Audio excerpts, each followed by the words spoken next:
अस्सलाम वालेकुम रहमतुल्लाहि वबरकातुहू। प्यारे बच्चों, हम लोग बात कर रहे हैं वर्टिब्रेटा की। अब तक का जो लेक्चर है हमारा, उसमें हम सबसे आखिर का फाइलम पढ़ रहे हैं, फाइलम कॉर्डेटा। और इस फाइलम कॉर्डेटा के अंदर हमने कहा कि 3 सब फाइलम है। फाइलम के अंदर 3 सब फाइलम है। उन 3 सब फाइलम में से एक फाइलम जो है वो है वर्टिब्रेटा। कौन सा है? वर्टिब्रेटा। और कल हमने या हमारे जो लास्ट लेक्चर था उसमें हमने वर्टिब्रेटा के अंदर पढ़ा कि उसको 2 डिवीजन में डिवाइड किया हुआ है। एक डिवीजन वो था जिसको हमने कहा था अगैनेथा, और दूसरा जो डिवीजन था हमने उसको कहा था ग्नैथोस्टोमेटा। क्या कहा था उसको? ग्नैथोस्टोमेटा। अगैनेथा मीन्स जिसके पास जबड़े नहीं होते हैं, जॉ लेग्स, जिनके पास जॉज नहीं होंगे, जिनके पास जबड़े नहीं होंगे। और दूसरा होगा ग्नैथोस्टोमेटा, जिनके पास क्या होते हैं? जबड़े मौजूद होते हैं। आज का जो लेक्चर है हमारा, आज उस लेक्चर में हम अगैनेथा यानी जो जबड़े वाले होते हैं उनकी क्लास साइक्लोस्टोमा या साइक्लोस्टोमेटा पढ़ेंगे। और दूसरा जो ग्नैथोस्टोमेटा है उनकी क्लास कॉन्ट्रैक्टाइल्स और ऑस्टियोथाइल्स। कॉन्ट्रैक्टाइल्स और ऑस्टियोथाइल्स, ये दोनों भी हम आज पढ़ने वाले हैं, तो इनको हम समझेंगे अच्छे से। चलिए समझते हैं। सबसे पहला है क्लास साइक्लोस्टोमेटा। साइक्लोस्टोमेटा, ये साइक्लोस्टोमेटा होते क्या है? ये साइक्लोस्टोमेटा किन मेंबर को कहते हैं? जानदारों के कौन से ग्रुप को साइक्लोस्टोमेटा कहा जाता है? तो सबसे पहले ये समझ लीजिए कि वो तमाम मेम्ब्रान और कुछ मछलियां, यानी ऐसे मेम्ब्रान जो कुछ मछलियों के ऊपर बैरूनी तुफैलिया, बैरूनी तुफैलिया मतलब वो एक्टोपैरासाइट की जिंदगी उनके साथ क्या करते हैं? बसर करते हैं। अब ये एक्टोपैरासाइट क्या है, या हम उसको उर्दू में कहते हैं बैरूनी तुफैलिया। क्या कहते हैं उसको?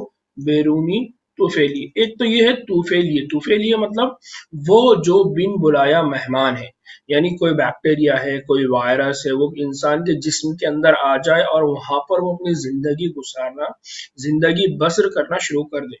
और दूसरा वो होता है जो इंसान के जिस्म के ऊपर आके बैठे। तो एक तो अंदर जाके बैठने वाला हो गया और दूसरा ऊपर आके बैठने वाला हो गया। तो जो जिस्म के ऊपरी हिस्सों पर आके बैठते हैं, जिनको आप देख सकते हैं, उनको कहा जाता है बैरूनी तुफैलिया, या उनको कहा जाता है एक्टोपैरासाइट। अब साइक्लोस्टोमेटा के अंदर कौन से ग्रुप के या कौन से वाले एनिमल इन्वॉल्व है? वो एनिमल जो मछलियों के ऊपर होते हैं। जो कहां पर होते हैं? मछलियों की बैरूनी सतह पर या मछलियों के ऊपर वो रोल प्ले करते हैं, एक्टोपैरासाइट। होता क्या है यहाँ पर कि मछलियां कुछ, मतलब मछलियों ने शिकार किया बड़ा, वो शिकार से जो भी खाना बच गया या जो शिकार उसने किया, उसके बाद उसके जिस्म के ऊपर बहुत सारा खाना बच जाएगा, चिपक जाएगा। तो वो खाना को इस्तेमाल करने का काम ये एक्टोपैरासाइट्स करेंगे, और साथ ही साथ उस मछली के ऊपर भी वो अटैक करेंगे। तो सिंपल यहाँ याद रखना है कि साइक्लोस्टोमेटा के अंदर वो सारे जानदारों को रखा गया है, वो सारे एनिमल्स को रखा गया है जो एक्टोपैरासाइट है, बैरूनी तुफैलिया है। अब इनका जिस्म कैसा होता है?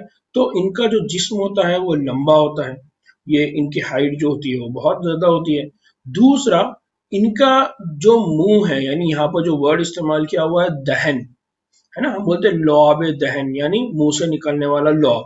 तो यहाँ दहन के दोनों तरफ सांस लेने के लिए जो उसका माउथ है, उसके दोनों साइड में सांस लेने के लिए 6 से 15 जोड़े होते हैं, पैर्स होते हैं। किसके होते हैं? Gill slits. किसके होते हैं? Gill slits. यानी ये जो पानी में जब बहेंगे या ये पानी के अंदर तैरते हैं, तो पानी के अंदर तैरते वक्त क्या होगा कि उनको सांस लेने के लिए, तो ये सांस लेने के लिए या अमल तनफ्फुस के लिए ऑक्सीजन चाहिए। ये ऑक्सीजन कहाँ से लेंगे? ये पानी से। पानी से ऑक्सीजन कैसे लेंगे? ये अपना जो माउथ है, इस माउथ के जो दोनों साइड में जो होल है, जो सुराख है, इससे पानी अंदर जाके बॉडी से बाहर आएगा। तो पानी बॉडी, माउथ के अंदर पानी जाएगा और वो सुराखों से बॉडी से बाहर आ जाएगा। इस तरह से पानी जिस्म के अंदर गया और वो जो दोनों सुराख है वो उसके जरिए क्या हो गया? बॉडी से बाहर आ गया। पानी जब अंदर गया तो साथ में ऑक्सीजन लेकर गया, पानी जब बाहर आया तो साथ में कार्बन डाइऑक्साइड बाहर लेकर आया। तो इनके अंदर जो अमल तनफ्फुस का निज़ाम है, वो अमल तनफ्फुस का निज़ाम या उनके अंदर जो सांस लेने का अमल है वो किसके जरिए होता है, वो गिल स्लिट्स के जरिए होता है। और गिल स्लिट्स की कितनी पेयर होती है, 6 या 15। एग्जाम में ये बहुत डायरेक्ट क्वेश्चन पूछे जाते हैं, तो इनको याद रखना कि जो साइक्लोस्टोमेटा होते हैं उनके अंदर अमल तनफ्फुस या हम कहेंगे कि रेस्पायरेशन या रेस्पायरेटरी सिस्टम का काम कौन करते हैं, गिल स्लिट्स करते हैं। और उनके नंबर कितने होते हैं, तो 6 से 15 की पेयर में होते हैं। जिस तरह से हमारी नाक है, हमारी नाक से क्या होती है, इनहेलेशन करते हैं, ऑक्सीजन को अंदर ले जाते हैं, यानी एयर को अंदर लेके जाते हैं। एयर को अंदर लेके जाते हैं, उसमें से ऑक्सीजन जो हमारी यूजफुल है वो इस्तेमाल हो जाती है, और बाद में वही एयर को जब हम बाहर छोड़ते हैं तो कार्बन डाइऑक्साइड उसके साथ बाहर आ जाती है। तो इसी तरह से इनके जिस्म के अंदर भी ये काम होता है। फिर साइक्लोस्टोमेटा की जो सबसे इंपॉर्टेंट चीज है वो क्या है, कि इनका जो दहन है, यानी इनका जो माउथ है, इनका जो मुंह है, ये बगैर जबड़ों के, ये कैसा होता है, बगैर जबड़ों का। और बगैर जबड़ों के होने की वजह से ये कैसा होता है, गोल होता है। और बगैर जबड़ों के होने की वजह से ये चूसने वाले होते हैं। क्या करते हैं, किसी भी चीज को सक करते हैं, किसी भी चीज को चूसते हैं, मतलब ये खा नहीं सकते। क्यों, क्योंकि खाने के लिए मुंह खोलना पड़ेगा, और मुंह खोलने के लिए क्या चाहिए, जबड़ा। तो जबड़े यानी ये जो बोन्स है, यानी ये जो पूरा मसल्स है, यही चाहिए।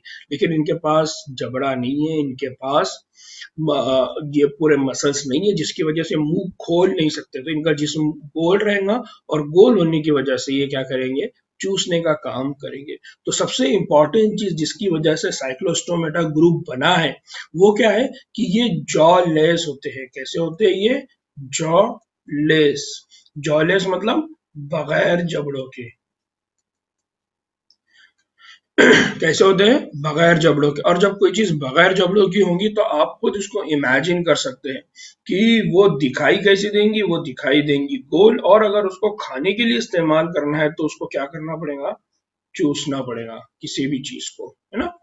ना एक और इम्पॉर्टेंट चीज जो इनके जिस्म की है, कि इनके जो जिस्म होते हैं उसके ऊपर छिलके इनके जिस्म के ऊपर नहीं होते।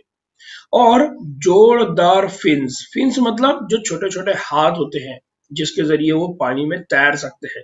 तो ना तो इनके जिस्म के ऊपर छिलके होते हैं, और ना इनके जिस्म के ऊपर फिन्स होते हैं या लिम्स होते हैं। यानी फिन्स क्यों होंगे, तैरने के लिए, क्योंकि ये सारे के सारे कैसे हैं, समंदरी है। इसलिए हम ये कह रहे हैं कि इनके पास फिन्स होना चाहिए, लेकिन इनके पास फिन्स नहीं होते।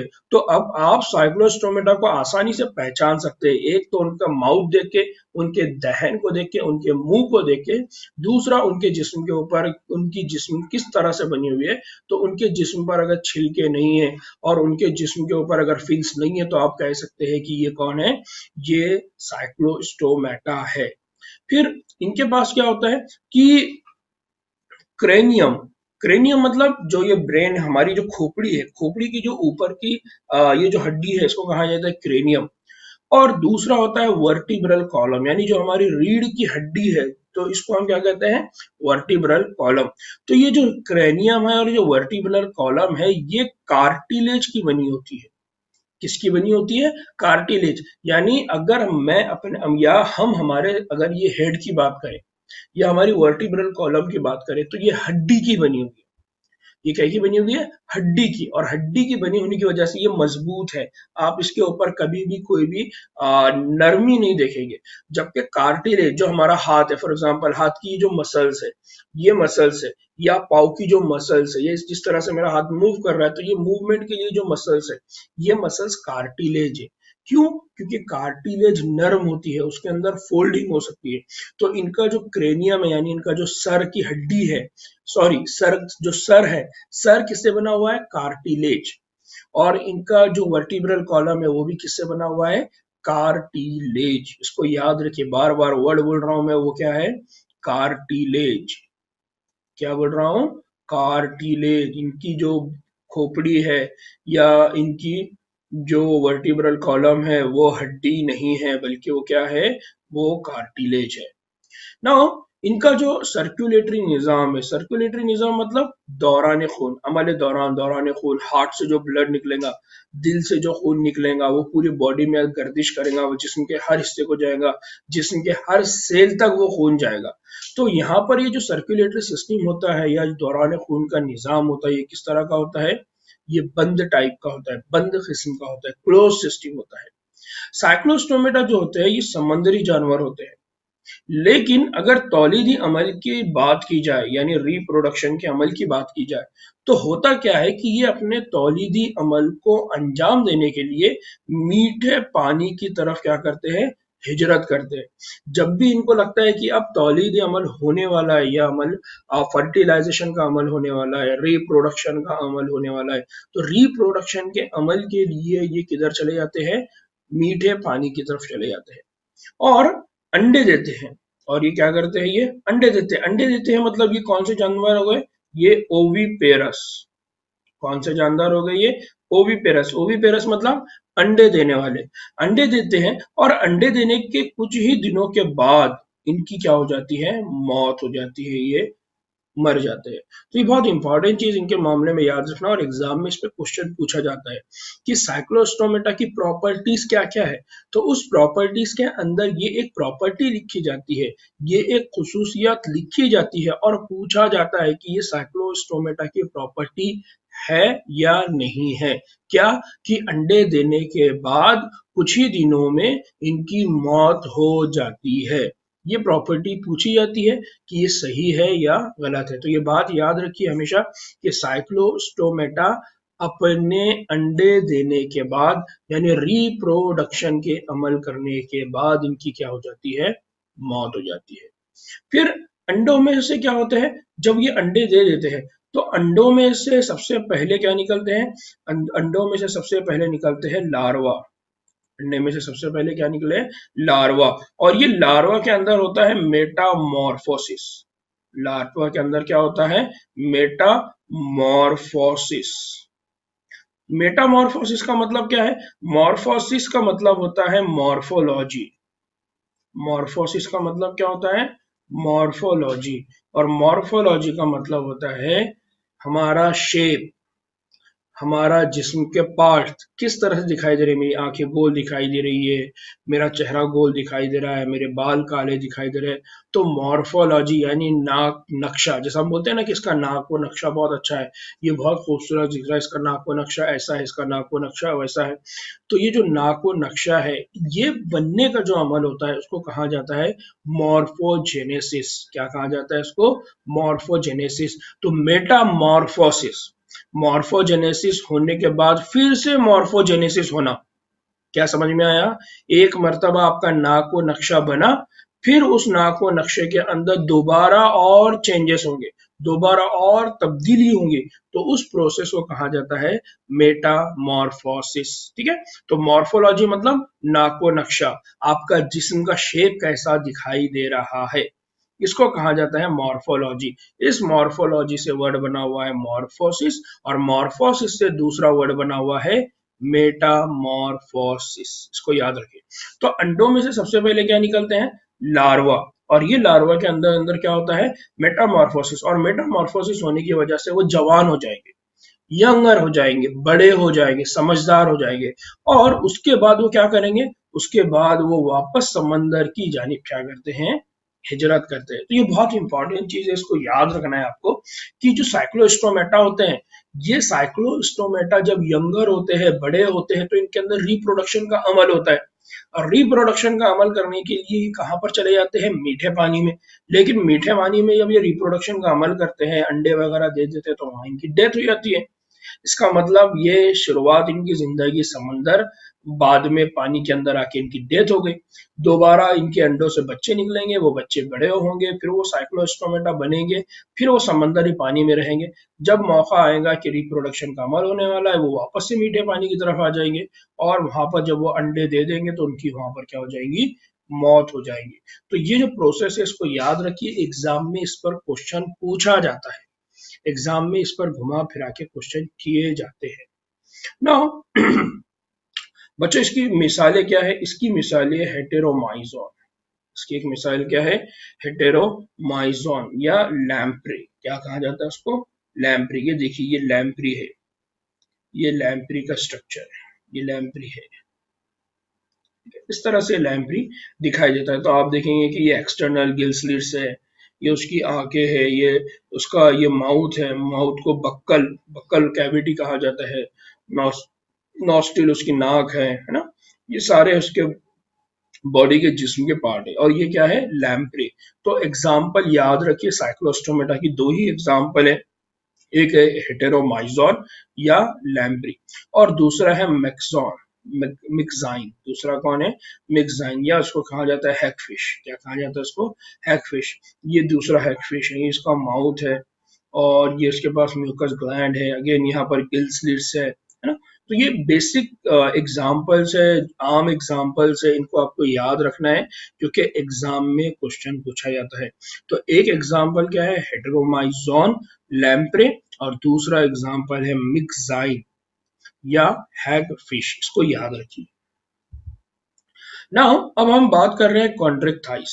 दूसरी बात हम कर रहे हैं कॉन्ट्रैक्टाइल्स। कॉन्ट्रैक्टाइल्स हमने कहा कि हमारे पास जो वर्टिब्रेटा है, वर्टिब्रेटा को हमने दो ग्रुप में डिवाइड, दो बड़े डिवीजन में डिवाइड किया हुआ है। एक था अग्नैथा और दूसरा था ग्नैथोस्टोमेटा। जो अग्नैथा था उसमें हमने पढ़ा साइक्लोस्टोमेटा। अब हम ग्नैथा की बात कर रहे हैं। ग्नैथा के अंदर भी हमने कहा पाइसेस है और ग्नैथा के अंदर क्या है, टेट्रापोड। ठीक है, तो पाइसेस के अंदर अब हम दो पढ़ने वाले, एक है कॉन्ट्रैक्टाइल्स और एक है ऑस्टिएक्टाइल्स। कॉन्ट्रैक्टाइल्स और ऑस्टिएक्टाइल्स। तो ये वर्टिब्रेटा के इस डिवीजन को आपको बार बार याद रखना है ताकि आपको याद रहे कि वर्टिब्रेटा के अंदर कितने डिवीजन है, कौन कौन से एनिमल वर्टिब्रेटा के अंदर काउंट किए जाते हैं। तो सबसे पहले हम बात कर रहे हैं कॉन्ट्रैक्टाइल्स। कॉन्ट्रैक्टाइल्स ये समुद्री जानवर है। ये कैसे है, समुद्री है, यानी हाँ ये जो गहरे पानी में होते हैं, ज्यादा पानी में होते हैं, या ऐसे पानी में होते हैं जहां पर नमक ज्यादा होता है या सॉल्ट ज्यादा होता है। तो ये समुद्री जानवर है और इनके जो जिस्म होता है इसके ऊपर सबसे इंपॉर्टेंट चीज याद रखिए, जो प्रॉपर्टी है इसकी सबसे इंपॉर्टेंट प्रॉपर्टी क्या है कि इनके जिस्म के ऊपर होता है स्ट्रीम लाइन। इनके जिस्म के ऊपर क्या होता है, स्ट्रीमलाइन। और इनके अंदरून के अंदर इनके जिस्म के अंदरूनी के एक ढांचा होता है जिसको हम कहते हैं इंडोस्केलेटन। क्या होता है इनके जिस्म के अंदर, इंडोस्केलेटन। और ये जो इंडोस्केलेटन है ये कार्टिलेज का बना हुआ है। जैसा हमारा इंडोस्केलेटन, हमारे जिस्म का जो इंडोस्केलेटन है, हमारे जो हड्डियां, ये किसकी बनी हुई है, हड्डियों की, बोन की बनी हुई है। हमारा जो इंडोस्केलेटन है वो बोन का बना हुआ है। बट यहाँ पर जो कॉन्ट्रैक्टाइल्स की बात हम कर रहे हैं, उन कॉन्ट्रैक्टाइल्स के अंदर जो इंडोस्केलेटन बना हुआ है, जो अंदरूनी ढांचा बना हुआ है, वो किसका बना हुआ है, वो कार्टिलेज का बना हुआ है। तो इसको याद रखना है आपको कि यहाँ जो जिस्म का हिस्सा बना हुआ है वो किससे बना हुआ है, वो कार्टिलेज का बना हुआ है ना। इनके दहन यानी इनके मुंह की अगर बात करें तो मुंह इनका नीचे की जानिब होता है, यानी इनका जो माउथ होता है वो किस साइड में होता है, नीचे की जानिब में। देखिए ये जो माउथ है, ये माउथ कहाँ पर है, जिस्म के नीचे। तो यहाँ पर याद रखिए, जैसा हमने कहा था कि साइक्लोस्टोमेटा का जो जिस्म है वो कहाँ पर होता है, पिंड पर होता है, एक सिरे पर होता है। लेकिन इनका जो माउथ है वो सिरे पर ना होते हुए कहाँ पर है, नीचे की जानिब इनका माउथ होता है। फिर इनके अंदर जो नोटोकॉर्ड है, इनके अंदर जो नोटोकॉर्ड है, ये नोटोकॉर्ड ताहयात होती है, यानी पूरी जिंदगी भर इनके अंदर क्या देखने को मिलती है, नोटोकॉर्ड। जैसे इससे पहले हमने कहा कि कुछ जानदार ऐसे होते हैं जिनकी दुम के अंदर नोटोकॉर्ड होती है, कुछ जानदार ऐसे होते हैं जिनके सर से लेके पांव तक नोटोकॉर्ड होती है, जिनके अंदर दूम तक होती है तो कुछ दिनों के बाद वो नोटोकॉर्ड खत्म हो जाती है, और जिनके सर से पांव तक होती है उनकी नोटोकॉर्ड ताहयात यानी उम्र भर उनके साथ लगी रहती है। तो कॉन्ट्रैक्टाइल्स के अंदर ये प्रॉपर्टी है कि इनके पास नोटोकॉर्ड ताहयात होती है। इनके जो गिल स्लिट्स है, इनके जो गिल स्लिट्स है वो अलग अलग होते हैं, यानी इनकी जो गिल स्लिट्स होते हैं वो अलग अलग जगह पर होते हैं। जैसे हमने साइक्लोस्टोमेटा में पढ़ा कि इनके गिल स्लिट्स होते हैं और वो 6 से 15 पेयर में होते हैं और एक ही लोकेशन पर होते हैं, एक ही जगह पर होते हैं। बट यहाँ पर भी गिल स्लिट्स है। ये गिल स्लिट्स रेस्पिरेशन में हेल्प करेंगे, अमले तनफुस में इनकी मदद करेंगे, लेकिन इनकी जो लोकेशन है वो अलग अलग जगह पर होती है। और खास बात क्या होती है? खास बात ये होती है कि इनके ऊपर ढक्कन या उस ढक्कन को कहा जाता है अपर क्यूलम। क्या कहा जाता है?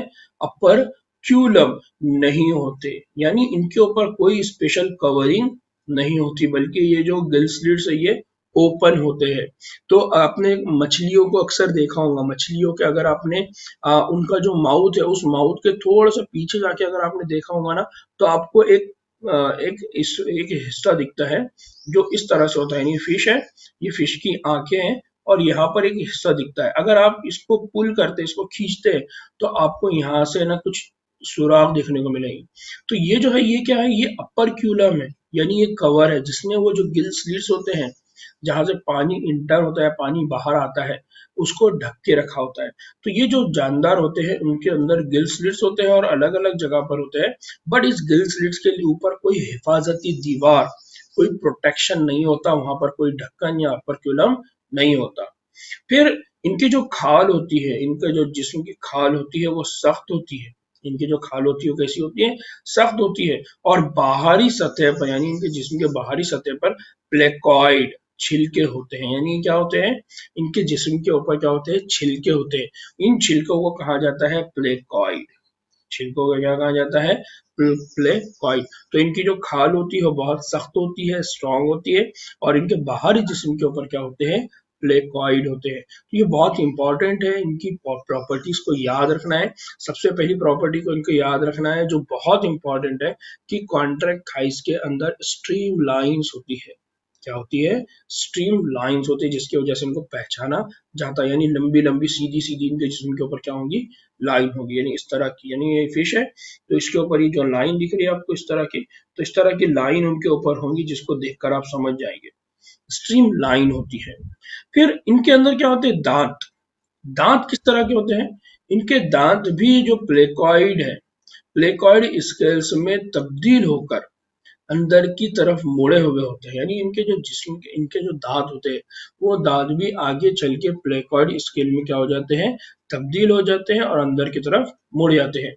फिर इनके जो जबड़े हैं वो बहुत मजबूत होते हैं। तो पहली बात ये कि जो कॉन्ट्रैक्ट थाइज होते हैं उनके पास जबड़े होते हैं, यानी ये जॉ फिश होती है, यानी इनके पास क्या होते हैं? जॉज होते हैं। तो ये जॉज जो फिश होते हैं इनके जबड़े होते हैं और जबड़े बहुत मजबूत। तो ये जॉज जो फिश होते हैं इनके जबड़े होते हैं और जबड़े बहुत मजबूत होते हैं। फिर ये जानवर शिकारी आदात के होते हैं, यानी इनको अपने ग़िज़ा हासिल करने के लिए क्या करते हैं? हंटिंग करते हैं, शिकार करते हैं। फिर इनके जिस्म के अंदर हवा से भरे हुए गुबार ना होने की वजह से, इनके जिस्म के अंदर क्या नहीं होता है? एयर स्पेस नहीं होता है, हवा भरे हुए गुब्बारे की तरह कोई जगह नहीं होती है, जिसकी वजह से क्या होता है कि इनके डूबने के चांसेस होते हैं। इनके क्या हो जाते हैं? डूबने के चांसेस। यानी जिस तरह से हमारा टायर है जिसके अंदर आपने हवा भर के रखी है, तो पानी में कभी भी डूबता नहीं है। लेकिन अगर उस हवा का, अगर उसकी जगह कोई और चीज आप ले ले जिसके अंदर एयर होती ही नहीं है, तो वो चीज जमीन के अंदर क्या हो, वो पानी के अंदर क्या हो जाती है? डूब जाती है। तो यहाँ पर भी क्या होता है कि इनके अंदर गुब्बारे भरे हुए, यानी एयर स्पेस नहीं है, यानी हवा भरी हुई नहीं है, जिसकी वजह से इनसे डूबने के चांसेस बढ़ जाते हैं। लेकिन डूबने से बचने के लिए, डूबने से बचने के लिए इनको क्या करना पड़ता है? इनको मुसलसिल तैरते रहना पड़ता है। बहुत अहम चीज है, इसको याद रखिए कि जो कॉन्ट्रैक्ट थाइज होते हैं, अगर इनको डूबना नहीं है तो इनको कंटिन्यूअसली क्या करना पड़ता है? तसलसल के साथ मुसलसिल इनको क्या करना पड़ता है? तैरते रहना पड़ता है। फिर इनके अंदर जो हमने जैसे इससे पहले भी कहा कि सर्कुलेटरी सिस्टम है। सर्कुलेटरी सिस्टम किस तरह का होगा? तो बद किस्म का होगा। बद किस्म का होगा इसका मतलब हार्ट, दिल पंप करेगा और ब्लड रगों के जरिए पूरे जिस्म में फैल जाएगा। अब यहाँ पर ये बात आ रही है कि इनके पास अगर कल्ब है, दिल है, तो इस दिल के कंडीशन कैसी है? इस दिल के ये दिल बना हुआ कैसा है? तो इस दिल के अंदर होते हैं दो खाने। इस दिल के अंदर क्या होते हैं? दो खाने। एक खाना होता है जिसको कहा जाता है ऑरिकल, और दूसरा खाना होता है जिसको कहा जाता है वेंट्रिकल। यहाँ पर देख सकते हैं आप, एक यहाँ पर वेंट्रिकल है और दूसरा है एट्रियम या ऑरिकल। तो ये जो एट्रियम या ऑरिकल है और ये जो वेंट्रियम है, ये क्या करते हैं, ब्लड को पंप करते हैं एक जगह से दूसरी जगह। तो यहाँ पर क्या होता है कि ब्लड फॉर एग्जांपल एट्रियम में आया, तो एट्रियम से ब्लड कहाँ जाएगा, वेंट्रियम, फिर ये वेंट्रियम से पंप होके फिर ये छोटी छोटी जो रगे हैं जिनको कैपिलरीज कहा जाता है, गिल कैपिलरीज कहा जाता है, इनसे होते हुए ये पूरे जिस्म के अंदर ब्लड चला जाएगा, फिर होते हुए ये ब्लड आएगा। यहाँ ये जो ग्रीन निशान है और यहाँ जो रेड निशान है, इसका मतलब क्या है ये मैं आगे आपको समझाऊंगा। बट अभी सिर्फ यहाँ पर इतना याद रखिए कि ये जो हार्ट है, इस हार्ट के अंदर दो पार्ट है। एक पार्ट है जिसको कहा जाता है ऑरिकल या एट्रियम और दूसरा पार्ट है जिसको कहते हैं वेंट्रियम। और ये जो कल्ब है ये कितने खानों का बना हुआ है, दो खानों का बना हुआ है। कुछ इनमें से कुछ ऐसे होते हैं जिनके अंदर बरकी उजू होता है, कुछ ऐसे होते हैं जिनके ऊपर क्या होता है, बरकी उजू, यानी इलेक्ट्रिकल सिग्नलिंग इनके अंदर होती है या इलेक्ट्रिकल पार्ट्स इनके अंदर होते हैं, इलेक्ट्रिकल ऑर्गन इनके जिस्म के अंदर होते हैं, जैसे टॉर्पेडो, जैसे टॉर्पेडो।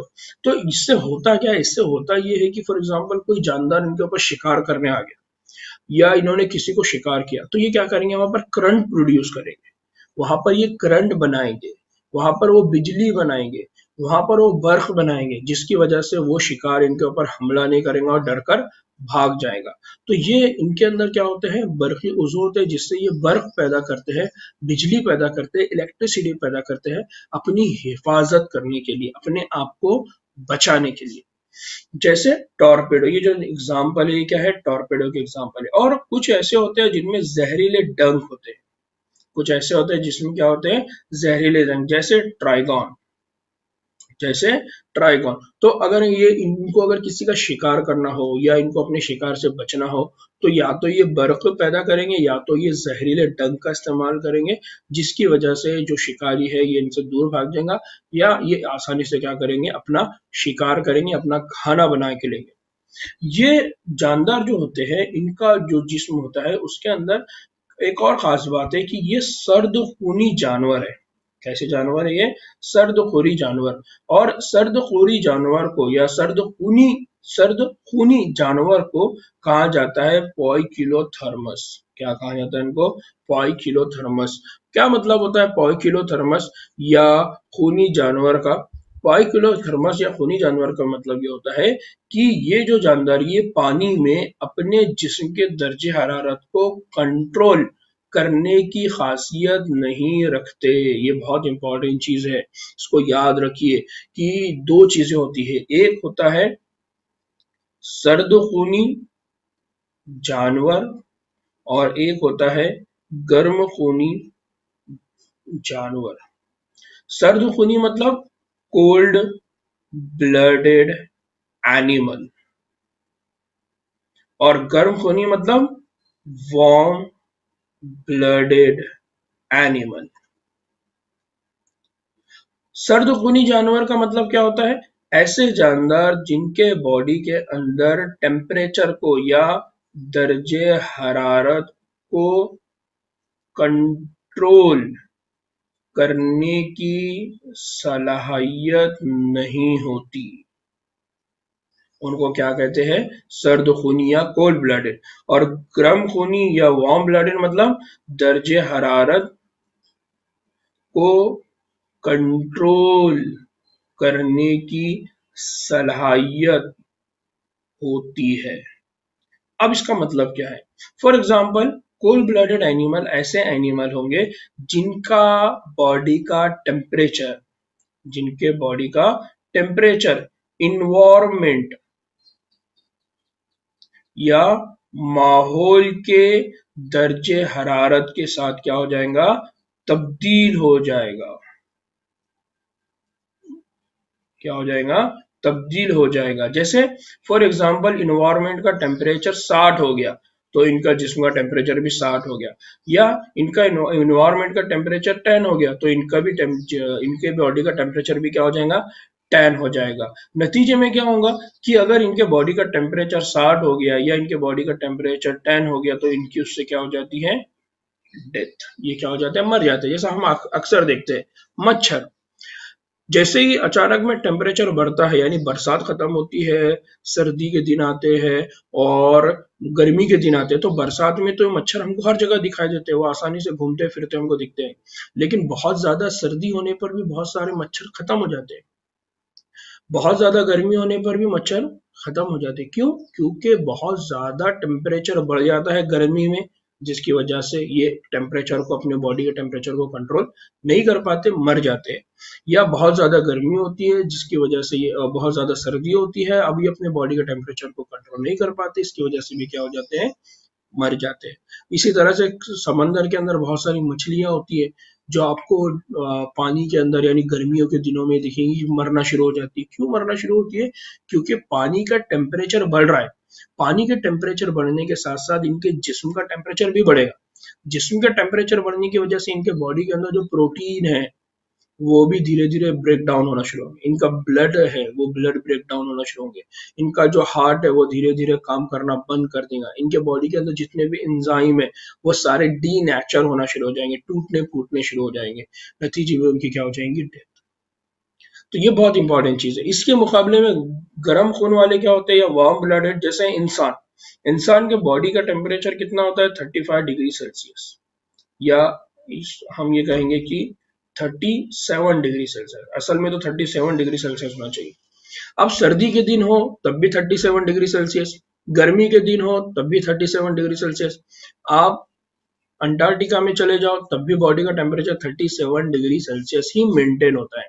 तो होता क्या है कि जो वार्म ब्लडेड एनिमल होते हैं उनके अंदर टेम्परेचर को कंट्रोल करने का सिस्टम होता है, टेम्परेचर को कंट्रोल करने का निजाम होता है।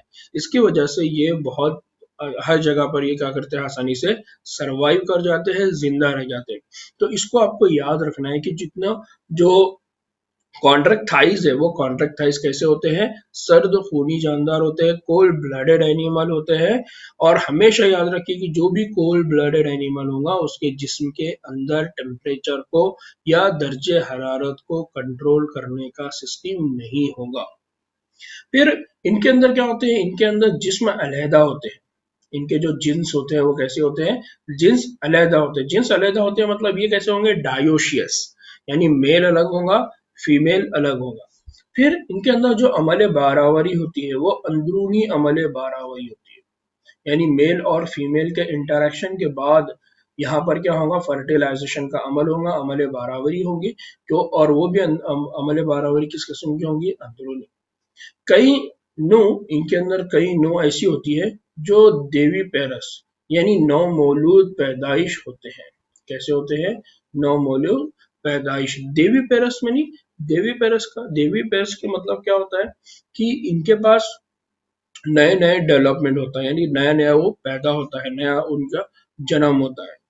इसकी मिसालें क्या है, तो इसकी मिसालें है ऑस्कोल्यूडॉन यानी डॉग फिश, ऑस्कोल्यूडॉन। दूसरे है प्रेस्टिस, औरी मछली, कॉर्केरोडॉन, ग्रेट सफेद शार्क, जो सफेद शार्क होती है इसको कहा जाता है कॉर्केरोडॉन।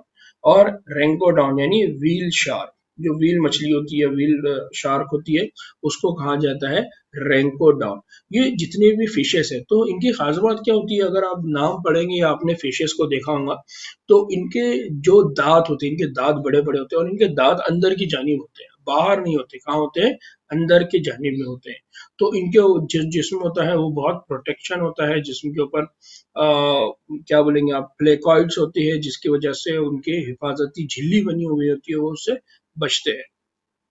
नाउ बच्चों दूसरा जो ग्रुप है हमारा, उसकी हम बात कर रहे हैं, दूसरी जो सुपर क्लास है उसकी हम बात कर, दूसरी जो क्लास है उसकी बात कर रहे हैं हम ऑस्टियोक्थाइस, उसकी बात कर रहे हैं हम ऑस्टियोक्थाइस। हम बात कर रहे हैं वर्टिब्रेटा, वर्टिब्रेटा के अंदर हम बात कर रहे हैं ग्नैथोस्टोमेटा, ग्नैथोस्टोमेटा में भी हम बात कर रहे हैं फिन्स, फिन्स में भी हम बात कर रहे हैं ऑस्टियोक्थाइस। ये जो क्लास है, इस क्लास के अंदर जो मछलियां शामिल है वो समंदर में होती है और मीठे पानी में होती है, यानी वो दोनों जगह पर भी पाई जाती है, यानी समंदरी पानी में भी पाई जाती है और मीठे पानी में भी ये पाई जाती है। फिर इनके अंदर जो अंदरूनी ढांचा होता है, यानी जिस तरह से मैंने पहले भी कहा इंडोस्केलेटन, वो इंडोस्केलेटन किससे बना होता है? हड्डियों से। हमने जो कॉन्ट्रैक्ट थाइज है वहां पर क्या पढ़ा? कॉन्ट्रैक्ट थाइज मतलब उनका जो जिस्म का ढांचा या इंडोस्केलेटन होता है वो किससे बना हुआ होता है? वो बना हुआ होता है कार्टिलेज। जबकि ऑस्टियोथाइज के अंदर यही इंडोस्केलेटन किससे बना हुआ है? हड्डियों से। और इसी वजह से इनको कहा जाता है ऑस्टियोथाइस। इसी वजह से इनको क्या कहा जाता है? ऑस्टियोथाइस। ये जो ऑस्टियो वर्ड आया, ये वर्ड कहां से आया? ऑस्टियो ये वर्ड आया फ्रॉम ऑस्टियोब्लास्ट। कहां से आया? ऑस्टियोब्लास्ट। और ऑस्टियोब्लास्ट मीन्स, ऑस्टियोब्लास्ट का मतलब होता है बोन फॉर्मिंग सेल्स। वो सेल जो क्या बनाते हैं? हड्डियां बनाते हैं, बोन बनाते हैं, वहां से ये नाम आया हुआ है। तो इसको याद रखना कि ऑस्टियोथाइज ये नाम क्यों बना? क्योंकि इनका इंडोस्केलेटन ये हड्डियों से बना हुआ होता है। ठीक है, इसको याद रखिए। फिर इनके जो जिस्म होता है, इनके जिस्म के ऊपर स्ट्रीम लाइन होती है, यानी इनके ऊपर ये जो दिख रहे हैं ना आपको, ये लाइन वाले स्ट्रक्चर होते हैं। दूसरा, इनका जो दहन, इनका माउथ है, ये बिल्कुल ऊपरी सिरे पर होता है, यानी ये माउथ नीचे नहीं है बल्कि कहां पर है? ऊपरी सिरे पर होता है। फिर इसमें 4 जोड़े, यानी अब देखिए यहाँ पर क्या हो गए? 4 जोड़े। इससे पहले जो गिल स्लिट्स थे उनके कोई जोड़े नहीं थे, वो अलग अलग जगह थे। यानी कॉन्ट्रैक्ट थाइस की अगर बात करेंगे तो कॉन्ट्रैक्ट थाइस के अंदर गिल स्लिट्स थे, लेकिन ये गिल स्लिट्स अलग अलग लोकेशन पे थे। लेकिन यहाँ पर क्या है कि इनके अंदर गिल स्लिट्स के 4 जोड़े होते हैं जो अपर क्यूलम से ढके हुए होते हैं, यानी हिफाजती कवर से। जैसा मैंने पहले भी कहा कि अगर आपने फिशेस को देखा होगा तो उनके ऊपर ये अपर क्यूलम होता है, इस तरह का हिस्सा आपको दिखाई देता है जिसके नीचे। तो इसके नीचे क्या होंगे? गिल स्लिट्स होते हैं, और ये जो स्पेस है इसको क्या कहा जाता है? अपर क्यूलम। फिर इनकी जो खाल होती है ये छिलकों से ढकी हुई होती है, यानी साइक्लोइड टिनोइड। साइक्लोटिनोइड के जरिए ये क्या होती है? ढकी हुई होती है, प्रोटेक्शन किया हुआ होता है। फिर इनके अंदर क्या होता है? हवाई गुब्बारे जिस्म में मौजूद होते हैं। अगर हवाई गुब्बारे जिस्म में मौजूद होते हैं तो इसका मतलब इनको हमेशा तैरते रहने की जरूरत है क्या? इनको हमेशा तैरते रहने की जरूरत नहीं है। यानी ये आसानी से इस एयर स्पेस की वजह से, इस हवाई गुब्बारे की वजह से पानी के अंदर तैरते रहेंगे, कभी भी पानी के अंदर डूबेंगी नहीं। फिर जो इनका जिस्म का इनके अंदर जो जिस्म है, तो जिस्म को ये क्या, ये जो हवाई स्पेस है या ये जो एयर स्पेस है, ये क्या जिस्म को क्या देता है? उछाल मुहैया करता है, जिसकी वजह से वो कभी भी डूबेगा नहीं। फिर इनके पास भी जो कल्ब होता है, वो कल्ब भी 2 खानों पर मुश्तमिल होता है। एक खाना है ऑरिकल और दूसरा खाना है वेंट्रिकल। ये भी सर्दखूनी जानदार है, यानी कोल्ड ब्लडेड एनिमल है। कोल्ड ब्लडेड एनिमल मतलब ऐसे जानदार जिनके बॉडी का टेम्परेचर कभी भी कंट्रोल नहीं हो सकता, रेगुलेट नहीं किया जा सकता। इन्वायरमेंट का टेम्परेचर चेंज होगा तो इनके बॉडी का टेम्परेचर भी क्या हो जाएगा? चेंज हो जाएगा। अगर इन्वायरमेंट का टेम्परेचर बहुत ज्यादा हो गया तो इनके बॉडी का टेम्परेचर भी ज्यादा हो जाएगा। अगर इन्वायरमेंट का टेम्परेचर कम हो गया तो इनके बॉडी का टेम्परेचर भी कम हो जाएगा। और सर्दखूनी जानदार टेम्परेचर के तब्दीली की वजह से क्या हो सकते हैं? इनकी मौत भी हो सकती है। फिर इनके पास जो जीन्स होते हैं, वो जीन्स कैसे होते हैं? अलहदा होते हैं, यानी इनके पास मेल अलग होगा, फीमेल अलग होगा। बट यहाँ पर एक इंपॉर्टेंट चीज याद रखना है कि ऑस्टियोथाइस के अंदर जो अमल बारावरी है या जो फर्टिलाइजेशन का अमल है वो उमूमन बैरूनी होता है। यानी कैसा होता है? एक्सटर्नल। बैरूनी या एक्सटर्नल का मतलब क्या है कि ये जो जानदार है, इनमें जो मेल और फीमेल है, वो अपने एग और वो स्पर्म को पानी के अंदर रिलीज कर देंगे, वाटर के अंदर रिलीज कर देंगे, और वाटर के अंदर उन एग और स्पर्म के बीच में क्या होगा? इंटरैक्शन होगा। तो पानी इनके लिए जरिया बना हुआ है अमल बारहवीं का। तो जिस्म के अंदर ये काम नहीं हो रहा है, जिस्म के बाहर हो रहा है, इसलिए इसको कहा जाता है बैरूनी अमल बारहवरी। फिर ये जो होते हैं ये अंडे देने वाले होते हैं। अंडे देने वाले मतलब ये ओवीपेरस होते हैं। कैसे होते हैं? ओवीपेरस होते हैं। और इनकी जो अफजाइश होती है वो बराह रास्त होती है, यानी यहाँ पर पहले लार्वा, फिर उसके बाद ये इनका अडल्ट ऐसा नहीं होगा। इनका जो डेवलपमेंट होगा, वो इनका जो बच्चा होगा वो अडल्ट की तरह ही होगा, या उसके उनका जो जिस्म है वो बचपन में कुछ था और बड़ा होने के बाद जिस्म अलग हो गया, ऐसा नहीं रहेगा। इनके अंदर कोई लार्वल डेवलपमेंट नहीं होती। इनका जो जिस्म का डेवलपमेंट होता है वो डायरेक्ट होता है, बराह रास्त होता है। इनकी जो मिसालें हैं, तो एक मिसालें की अगर बात करें तो समंदरी में बात करें तो एक्सोसिट्स, एक्सोसिट्स मीन्स फ्लाइंग फिश। फिर हेपोकैम्पस, हिप्पोकैम्पस, हिप्पोकैम्पस क्या होता है? हिप्पोकैम्पस ये समंदरी घोड़ा है। हिप्पोकैम्पस आप लोगों ने देखे होंगे, बच्चों के कार्टून में अक्सर अक्सर बताया जाता है। फिर इसी तरह से मीठे पानी में, मीठे पानी में क्या होती है? लेबियो यानी रूहो मछली, जो हम खाने में भी इस्तेमाल करते हैं। इसी तरह से कटला, इधर क्लैरिस, मागुर फिश मछली। फिर एक्वेरियम, एक्वेरियम मतलब जो हमारे घरों में शो की तरह जो पानी स्टोर करके हम ग्लास के बॉक्स में रखते हैं, कांच के बॉक्स के अंदर जो पानी जमा करके जिन मछलियों को हम रखते हैं, उसको कहा जाता है एक्वेरियम। या हम पानी जमा करके मछलियां पालते हैं, तो उसको कहा जाता है एक्वेरियम। एक्वेरियम के अंदर कौन सी मछलियां मिलती हैं? तो बट्टिया यानी लड़ने वाली मछली, या टेरोफिल्म यानी रावियेदार मछली। तो ये अलग अलग किस्म की मछलियां हैं जिनको ऑस्टियोथाइस ग्रुप में रखा गया है। तो आज का जो हमारा लेक्चर था उसमें बहुत इंपॉर्टेंट चीज जिसको आपको याद रखना है वो क्या है कि हमने पहली तो चीज अग्नाथा की बात की, अग्नाथा के अंदर साइक्लोस्टोमेटा की बात की। बाद में हमने ग्नैथोस्टोमेटा, ग्नैथोस्टोमेटा में भी हमने पाइसेस की बात की।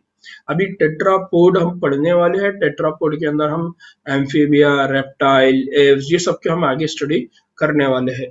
तो नेक्स्ट लेक्चर जो रहेगा इंशाल्लाह उसमें हम जो टेट्रापोड्स है उसको डिटेल में स्टडी करेंगे, क्योंकि रेप्टाइल है, एम्फीबिया है, और यहाँ से रेप्टाइल से और एम्फीबिया से बहुत ज़्यादा सवाल आने के चांसेस होते हैं, इसलिए उसको हम और अच्छे से और डिटेल में स्टडी करेंगे। तब तक के लिए दुआ में याद रखिए, इंशाल्लाह फिर मुलाकात होती है। अस्सलाम वालेकुम रहमतुल्लाहि व बरकातहू।